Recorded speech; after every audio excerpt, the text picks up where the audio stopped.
Hello guys, हमारे channel पर नई है तो subscribe and like comment share जरूर करें ताकि आगे की स्टोरी आप लोगों के बीच अपलोड कर सकूं।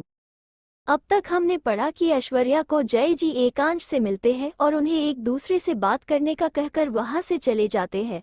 लेकिन ऐश्वर्या एकांश से बात न करके देव और हर्षित के साथ बिजी हो जाती है। जब एकांश देखता है कि ऐश्वर्या उसे इग्नोर कर रही है तो उसे बहुत गुस्सा आता है। कार्तिक एकांश से हाथ मिलाते हुए अपना हेलो कहता है, लेकिन एकांश उसे इग्नोर करके बार काउंटर में चला जाता है। अब आगे एकांश बार काउंटर पर बैठा बस ऐश्वर्या को ही देख रहा था, जिसे ऐश्वर्या ने भी नोटिस किया था, लेकिन ऐश्वर्या ने कुछ भी नहीं कहा। थोड़ी देर में राजा जय सिंह जी एक अनाउंसमेंट करते हुए कहते हैं, हेलो एवरीवन। उनके इतना कहने पर वहां के सभी लोग राजा जय सिंह जी तरफ देखने लगते हैं। राजा जय सिंह जी खुश होते हुए कहते हैं, पहले तो हम हमारी खुशी में शामिल होने के लिए मैं आप सभी का दिल से धन्यवाद करते हैं, क्योंकि आप सभी हमारी खुशियों में शामिल हुए। आज शाम की पार्टी हमने अपनी बेटी राजकुमारी ऐश्वर्या के पूरे 20 साल बाद अपने महल लौटने की खुशी में रखी है। ऐश्वर्या की तरफ हाथ करके कहते हैं। राजा जय सिंह जी खुश होते हुए कहते हैं, पहले तो हम हमारी खुशी में शामिल होने के लिए मैं आप सभी का दिल से धन्यवाद करते हैं, क्योंकि आप सभी हमारी खुशियों में शामिल हुए। आज शाम की पार्टी हमने अपनी बेटी राजकुमारी ऐश्वर्या के पूरे 20 साल बाद अपने महल लौटने की खुशी में रखी है। ऐश्वर्या की तरफ हाथ करके कहते हैं। जय जी ऐश्वर्या को अपने पास आने का इशारा करते हैं तो ऐश्वर्या उनके पास चली जाती है। तो जय जी ऐश्वर्या के सर पर प्यार हाथ फेरते हुए कहते हैं, हमारी वारिस और जयपुर होने वाली रानी। फिर सभी की तरफ देखकर कहते हैं, आज से हम अपना सारा बिजनेस अपनी बेटी को सौंपते हैं। आज से सिंह इंटरप्राइज की हमारी बेटी राजकुमारी ऐश्वर्या प्रताप सिंह होगी। जैसे पार्टी में आए लोग जय सिंह जी बात सुनते हैं सभी शॉक हो जाते हैं, क्योंकि किसी ने भी ये उम्मीद नहीं की थी राजा जय जी इतनी जल्दी ऐश्वर्या को अपना सारा बिजनेस सौंप देंगे। सभी लोगों के बीच में बातें होने लगी। सभी को राजा जी फैसला गलत लग रहा था, क्योंकि वो ऐश्वर्या की उम्र को देखकर उसे एक नासमझ बच्ची समझ रहे थे, सिर्फ राघवेंद्र जी, वीर जी और एकांश को छोड़कर। दूसरी तरफ विक्रम चौहान जब जय जी बात सुनता है तो उसके तो गुस्से की सीमा ही नहीं रहती, क्योंकि इन 20 सालों में विक्रम ने हर मुमकिन कोशिश की थी सिंह इंटरप्राइज को अपने कब्जे में करने की, लेकिन वो नाकामयाब रहा। लेकिन उसने इन 20 सालों में सिंह इंटरप्राइज को इंडिया की टॉप 10 की लिस्ट से बाहर करवा दिया था। दूसरी तरफ विक्रम चौहान जब जय जी बात सुनता है तो उसके तो गुस्से की सीमा ही नहीं रहती, क्योंकि इन 20 सालों में विक्रम ने हर मुमकिन कोशिश की थी सिंह इंटरप्राइज को अपने कब्जे में करने की, लेकिन वो नाकामयाब रहा। लेकिन उसने इन 20 सालों में सिंह इंटरप्राइज को इंडिया की टॉप 10 की लिस्ट से बाहर करवा दिया था। विक्रम ने धोखे से सिंह इंटरप्राइज के एम्प्लॉय को पैसे देकर खरीद लिया था और उनसे सिंह इंटरप्राइज की सारी डिटेल्स चुरा लेता था, जिस कारण जय जी की कंपनी लॉस में जाने लगी। विक्रम गुस्से में वही अपनी टेबल पर रखी ड्रिंक को गुस्से में पीते हुए कहता है, नहीं जय सिंह नहीं, तुम मेरे इतने सालों की मेहनत इतनी आसानी से बर्बाद नहीं कर सकते। फिर गुस्से में टेबल पर गिलास रखते हुए कहता है, मैं कभी भी तुम्हारी कंपनी को आगे नहीं बढ़ने दूंगा और एक दिन उसे हासिल करके रहूंगा। कहकर शातिर मुस्कान हंसने लगता है। वंदना जी विक्रम जी को शांत कराते हुए कहती है, आप चिंता मत करिए, सिंह इंटरप्राइज हमारी ही होगी। दूसरी तरफ राजा जय जी अपना फैसला सुनाकर पार्टी में आए मेहमानों की तरफ देखने लगते हैं। जय जी देखते हैं कि वहां आए किसी को भी राजा जी फैसले से खुशी नहीं थी, लेकिन जब वो एकांश और वीर जी की तरफ देखते हैं तो वीर जी उन्हें इशारे से शांत रहने का कहते हैं। तभी पीछे से किसी के ताली बजाने की आवाज आती है। जब सभी मेहमान अपने पीछे की तरफ देखते हैं तो एकांश ऐश्वर्या की तरफ देखकर ताली बजा रहा था। उसके साथ साथ कार्तिक, हर्षिता, देव, हर्षित और वीर जी भी ताली बजा रहे थे। तो उन सभी को देखकर वहां आए सभी मेहमान भी ताली बजाने लगे। तभी पीछे से किसी के ताली बजाने की आवाज आती है। जब सभी मेहमान अपने पीछे की तरफ देखते हैं तो एकांश ऐश्वर्या की तरफ देखकर ताली बजा रहा था। उसके साथ साथ कार्तिक, हर्षिता, देव, हर्षित और वीर जी भी ताली बजा रहे थे। तो उन सभी को देखकर वहां आए सभी मेहमान भी ताली बजाने लगे। तभी बीच में एक 40 साल का आदमी अपने साथी से कहता है, हो अब सिंह इंटरप्राइज को एक 21 साल की छोटी बच्ची चलाएगी। तो दूसरा आदमी हंसते हुए कहता है, हमें क्या, हमें तो इससे फायदा ही है, अब तो हम खुलेआम अपना काम कर सकते हैं और किसी को पता भी नहीं चलेगा। कहकर मुस्कुराने लगता है। उसकी हंसी में मक्कारी साफ समझ आ रही थी। वो दोनों सिंह एंटरप्राइज के शेयर होल्डर और मैनेजर है जिन्होंने जय जी से छुपकर कंपनी के सीक्रेट दूसरी कंपनी को बेचे हैं और पैसे में भी बड़ा हाथ मारा है। इन्हें लगता है कि ऐश्वर्या अभी इन सब के बारे में ज्यादा नहीं जानती है, इसलिए दोनों खुश हो रहे हैं। लेकिन इन बेचारों को कहाँ पता कि इनका पाला यूरोप की डेविल प्रिंसेस से पड़ा है। तो राजा जय जी सभी को पार्टी एंजॉय करने का कहते हैं। ऐश्वर्या को इस बारे में कुछ पता नहीं था, इसलिए वो थोड़ा कंफ्यूज थी, लेकिन उसने अभी कुछ भी कहना सही नहीं समझा। ऐश्वर्या वहां से कार्तिक और हर्षिता के पास चली जाती है, जहां हर्षित और देव भी उनके साथ थे। ऐश्वर्या के अपने पास आते ही सभी ने ऐश्वर्या को सिंह एंटरप्राइज की नई सीईओ बनने की बधाई दी। तो ऐश्वर्या सभी को देखकर मुस्कुरा देती है। ऐश्वर्या वहां से कार्तिक और हर्षिता के पास चली जाती है, जहां हर्षित और देव भी उनके साथ थे। ऐश्वर्या के अपने पास आते ही सभी ने ऐश्वर्या को सिंह एंटरप्राइज की नई सीईओ बनने की बधाई दी। तो ऐश्वर्या सभी को देखकर मुस्कुरा देती है। एकांश जो दूर से ऐश्वर्या को ही देख रहा था, उसकी पूरी सी मुस्कान देखकर वो भी मुस्कुरा देता है। इस समय एकांश हैंडसम के साथ साथ क्यूट भी लग रहा था। ऐश्वर्या जब एकांश को मुस्कुराते देखती है तो उसकी हंसी में कहीं खो जाती है और अपने मन में कहती है, इनकी मुस्कुराहट कितनी प्यारी है, लेकिन नहीं, हमेशा तो इन्हें डेविल की तरह गुस्सा करना ही आता है, कहकर एकांश को देखती रहती है। तभी सॉन्ग स्टार्ट होता है। जन्म जन्म जन्म साथ चलना यूं ही, कसम तुम्हें कसम आके मिलना यहीं, एक जान है भले दो बदन हो जो, मेरी हो के हमेशा ही रह कभी ना कहना अलविदा। जैसे ही सॉन्ग चालू होता है, कार्तिक और हर्षिता दोनों एक्साइटेड होकर डांस करने लगते हैं और उन्हें देखकर बहुत से कपल भी डांस करने लगते हैं। जैसे ही सॉन्ग चालू होता है, कार्तिक और हर्षिता दोनों एक्साइटेड होकर डांस करने लगते हैं और उन्हें देखकर बहुत से कपल भी डांस करने लगते हैं। ऐश्वर्या और एकांश अभी भी एक दूसरे को देख रहे थे, तभी एक राजकुमार आकर ऐश्वर्या की तरफ अपना हाथ बढ़ाकर अपने साथ डांस करने को कहता है, तो ऐश्वर्या का ध्यान एकांश की तरफ से हटता है। वो उस राजकुमार के साथ जैसे ही डांस करने के लिए हाँ कहने वाली थी, तभी बीच में देव आकर अपना हाथ ऐश्वर्या की तरफ बढ़ाकर कहता है, प्रिंसेस क्या आप मेरी डांस पार्टनर बन सकती है। तो ऐश्वर्या उस राजकुमार से माफी मांगकर देव के साथ डांस करने चली जाती है और हर्षित जाकर एकांश के साथ खड़ा हो जाता है। एकांश के चेहरे को देखकर साफ पता चलता था कि इस समय वो बहुत गुस्से में है, क्योंकि उसे ऐश्वर्या को किसी और के साथ देखकर जलन हो रही थी।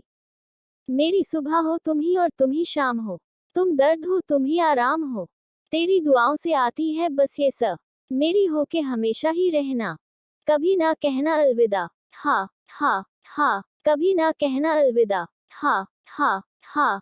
हर्षित एकांश को देखकर जैसे ही कुछ बोलने वाला था, तभी एकांश ऐश्वर्या और देव के पास जाकर खड़ा होकर कहता है, can you dance with me princess. Dev जब एकांश को अपने पास देखता है तो डर कर ऐश्वर्या से दूर होते हुए कहता है, आप प्रिंसेस, हम न डांस करते करते थक गए हैं, इसलिए हम कुछ पीकर आते हैं, कहकर वहां से भाग गया। देव के बचकाने से जवाब से ऐश्वर्या कंफ्यूज होकर अपने मन में कहती है, हमें डांस करते हुए अभी 5 मिनट भी नहीं हुए, और वो इससे आगे कुछ सोच पाती तभी एकांश उससे दोबारा डांस के लिए पूछता है, लेकिन इस बार उसकी आवाज में गुस्सा और नाराजगी साफ समझ में आ रही थी। मेरी होके हमेशा ही रहना, कभी ना कहना अलविदा। ऐश्वर्या एकांश की आंखों में देखकर हाँ में इशारा करती है, तो एकांश ऐश्वर्या की कमर में अपना एक हाथ रखता है और दूसरे से ऐश्वर्या का हाथ पकड़ता है। जैसे ही ऐश्वर्या को अपनी कमर में एकांश की छुअन महसूस होती है, वो अंदर से सिहर उठती है। फिर दोनों डांस करने लगते हैं। तभी आगे की लाइन चलती है। ऐश्वर्या एकांश की आंखों में देखकर हाँ में इशारा करती है, तो एकांश ऐश्वर्या की कमर में अपना एक हाथ रखता है और दूसरे से ऐश्वर्या का हाथ पकड़ता है। जैसे ही ऐश्वर्या को अपनी कमर में एकांश की छुअन महसूस होती है, वो अंदर से सिहर उठती है। फिर दोनों डांस करने लगते हैं। तभी आगे की लाइन चलती है। तेरी बाहों में है मेरे दोनों जहां, तू रहे जिधर मेरी जन्नत वहीं, जल रही अगन है जो ये दो तर, ना बुझे कभी मेरी मन्नत यूं ही, तू मेरी आरज़ू मैं तेरी आशिकी, तू मेरी शायरी मैं तेरी मौशी, तल तल तल बस तेरी है मुँह, नशों में तू नशा बन के घुमा यहीं, मेरी मोहब्बत का करना तू हक ये, मेरी होके हमेशा ही रहना, कभी ना कहना अलविदा। डांस करते समय एकांश और ऐश्वर्या दोनों एक दूसरे की आंखों में देख रहे थे। उनके डांस का हर एक मूव बिल्कुल परफेक्ट था। दोनों एक दूसरे की आंखों में इस तरह खो गए थे कि उन्हें होश ही नहीं था। कई लड़के एकांश को जलन भरी नजरों से देख रहे हैं और लड़कियां ऐश्वर्या को। दोनों साथ में बिल्कुल परफेक्ट कपल लग रहे थे। डांस करते समय एकांश और ऐश्वर्या दोनों एक दूसरे की आंखों में देख रहे थे। उनके डांस का हर एक मूव बिल्कुल परफेक्ट था। दोनों एक दूसरे की आंखों में इस तरह खो गए थे कि उन्हें होश ही नहीं था। कई लड़के एकांश को जलन भरी नजरों से देख रहे हैं और लड़कियां ऐश्वर्या को। दोनों साथ में बिल्कुल परफेक्ट कपल लग रहे थे। मेरी सुबह हो तुम ही और तुम ही शाम हो, तुम दर्द हो तुम ही आराम, तेरी दुआओं से आती है बस ये सदा, मेरी हो के हमेशा ही रह, कभी ना कहना अलविदा, अलविदा ना हो दाची कीफा दा आई आऊंग आई या ना ओ आऊंग आनी, ये साइमा इंसर डॉट डी डी हो, तेरी दुआओं से आती है बस ये सदा, मेरी हो के हमेशा ही रहना, कभी ना कहना अलविदा, अलविदा। सॉन्ग के खत्म हो जाने के बाद भी दोनों डांस कर रहे थे और एक दूसरे में खोए हुए थे। तभी हर्षिता आकर ऐश्वर्या को थोड़ा चिढ़ाते हुए कहती है, दीदी गाना बंद हो चुका है। जैसे ही दोनों हर्षिता की आवाज सुनते हैं तो अपने होश में आते हैं। सॉन्ग के खत्म हो जाने के बाद भी दोनों डांस कर रहे थे और एक दूसरे में खोए हुए थे। तभी हर्षिता आकर ऐश्वर्या को थोड़ा चिढ़ाते हुए कहती है, दीदी गाना बंद हो चुका है। जैसे ही दोनों हर्षिता की आवाज सुनते हैं तो अपने होश में आते हैं। तो आगे की कहानी में क्या होने वाला है? क्या ये एकांश और ऐश्वर्या के प्यार की शुरुआत है? और विक्रम क्या करने वाला है ऐश्वर्या के साथ? क्या एकांश ऐश्वर्या को अपने दिल का हाल बता पाएगा या नहीं? हेलो फ्रेंड्स, तो अब तक हमने पढ़ा कि राजा जय सिंह सभी मेहमानों के सामने ऐश्वर्या को अपनी कंपनी का सीईओ बना देते हैं, जिसे सुनकर सभी शॉक हो जाते हैं। थोड़ी देर बाद म्यूजिक स्टार्ट हो जाता है तो सभी कपल डांस करने लगते हैं। तो देव भी ऐश्वर्या को अपने साथ डांस करने के लिए रिक्वेस्ट करता है तो ऐश्वर्या उसके साथ डांस करने के लिए तैयार हो जाती है। दोनों साथ में डांस कर ही रहे थे कि एकांश उन दोनों के पास आकर ऐश्वर्या से अपने साथ डांस करे के लिए कहता है तो ऐश्वर्या एकांश डांस करने लगती है। दोनों डांस करते हुए एक दूसरे की आंखों में खो जाते हैं। अब आगे म्यूजिक बंद होने के बाद सभी ऐश्वर्या और एकांश के लिए क्लैप करते हैं। ऐश्वर्या जैसे ही अपने होश में आती है वो एकांश से दूर होकर हर्षिता के साथ कार्तिक के पास चली जाती है और एकांश उसे जाते हुए देखता है। देव और हर्षित को तो ये सब अभी भी एक सपना लग रहा था। देव अपनी बादी आंखों से एकांश की तरफ देखकर हर्षित से कहता है, मैं क्या कोई सपना देख रहा हूँ? उद्धरण चिन्ह। देव की बातें सुनकर हर्षित जोर से देव के हाथ में चिमटी काटता है, जिसके दर्द से चिल्लाकर देव गुस्से में हर्षित से कहता है, ये क्या कर रहे हैं भाई? फिर जहां हर्षित ने उसे चिमटी काटी थी वहां पास अपना पकड़ लेता है। देव की बातें सुनकर हर्षित जोर से देव के हाथ में चिमटी काटता है, जिसके दर्द से चिल्लाकर देव गुस्से में हर्षित से कहता है, ये क्या कर रहे हैं भाई? फिर जहां हर्षित ने उसे चिमटी काटी थी वहां पास अपना पकड़ लेता है। तो हर्षित देव से कहता है, यही कि अभी हमने जो भी देखा वो सपना नहीं सच है। तभी एकांश भी देव और हर्षित के पास आ जाता है। हर्षित एकांश की टांग खींचते हुए कहता है, द एकांश ठाकुर, जिसने कभी भी किसी लड़की को अपने करीब नहीं दिया, उसने आज एक लड़की सॉरी राजकुमारी ऐश्वर्या को किसी और के साथ डांस करते देख जेलेसी हो रही है, कहकर हंसने लगा। एकांश उसकी बातों का कोई भी जवाब नहीं देता। वो तो अभी भी ऐश्वर्या के ख्याली में खोया हुआ था। उसे रह रहकर ऐश्वर्या की आंखें और उसके गुलाबी होठ याद आ रहे थे, जिसे याद करके एकांश से अब रहा नहीं जा रहा था। वही दूसरी तरफ वंदना एक वेटर को इशारे से अपने पास बुलाती है तो वेटर उनके पास जाता है। वो वेटर को कुछ पैसों के साथ एक ड्रिंक देती है और इसके कान में कुछ कहती है जो हमें बाद में पता चलेगा। वेटर वंदना जी से पैसे लेकर अपना सर हाँ में हिलाकर वहां से चला जाता है।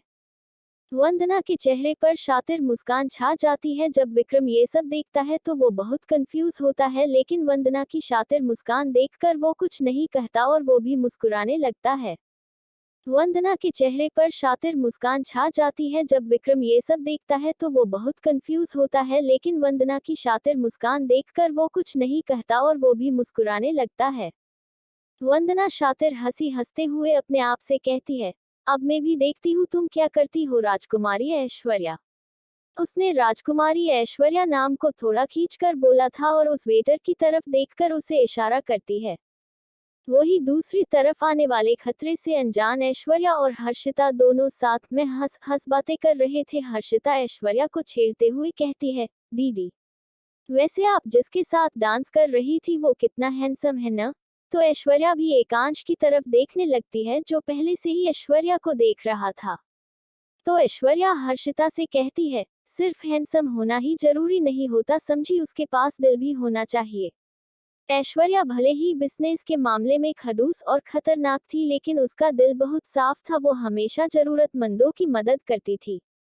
एकांश, जो दूर से ही ऐश्वर्या और हर्षिता की बातें सुन रहा था, वो अपने मन में कहता है, सही कहा आपने, हमारा दिल हमारे पास नहीं है। फिर प्यार से ऐश्वर्या को देखकर कहता है, क्योंकि उसे एक राजकुमारी ने चुरा लिया है।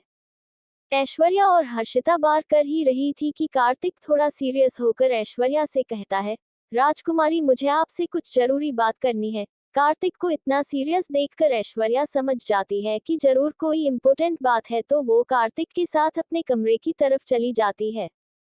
जब एकांश ऐश्वर्या को कार्तिक के साथ जाते देखता है, उसे बहुत गुस्सा आता है। वो गुस्से में अपनी मुट्ठियां कसते हुए कहता है, आखिर आप कब तक हमारे सब्र का इम्तिहान लेंगी?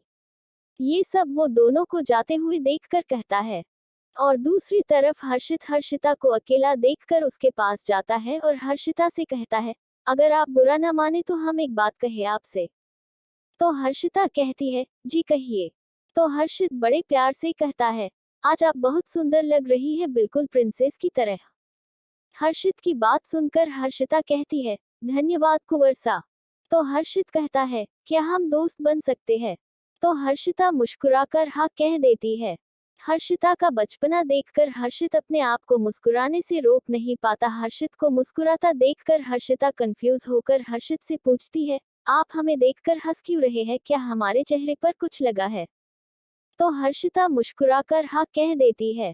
हर्षिता का बचपना देखकर हर्षित अपने आप को मुस्कुराने से रोक नहीं पाता। हर्षित को मुस्कुराता देखकर हर्षिता कंफ्यूज होकर हर्षित से पूछती है, आप हमें देखकर हंस क्यों रहे हैं? क्या हमारे चेहरे पर कुछ लगा है? तो हर्षित बातें बनाकर कहता है, जी नहीं, वो हमें कुछ याद आ गया था, बस इसलिए। दोनों इसी तरह बातें करने लगते हैं और बेचारा देव एक चेयर पर अकेला बैठा चारों तरफ सभी तरफ देखकर कहता है, अरे कोई तो मुझ क्यूट से, हैंडसम से और मासूम से लड़के पर भी ध्यान दो, कहकर अपने एक हाथ टेबल पर रखकर उसमें अपना सर रखकर सभी को मासूम बच्ची की तरह देखने लगता है।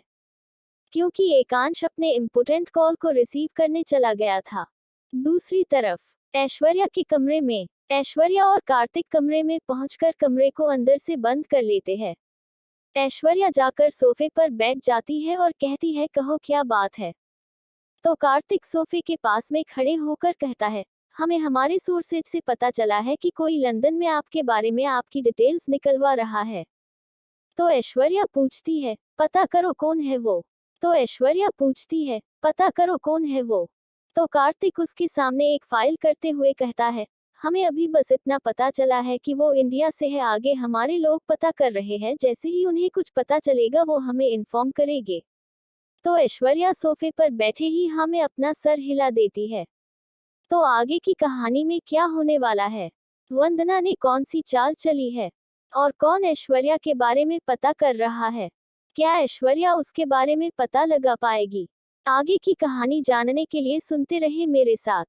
चैनल पर नए हैं तो subscribe and like comment share जरूर करें।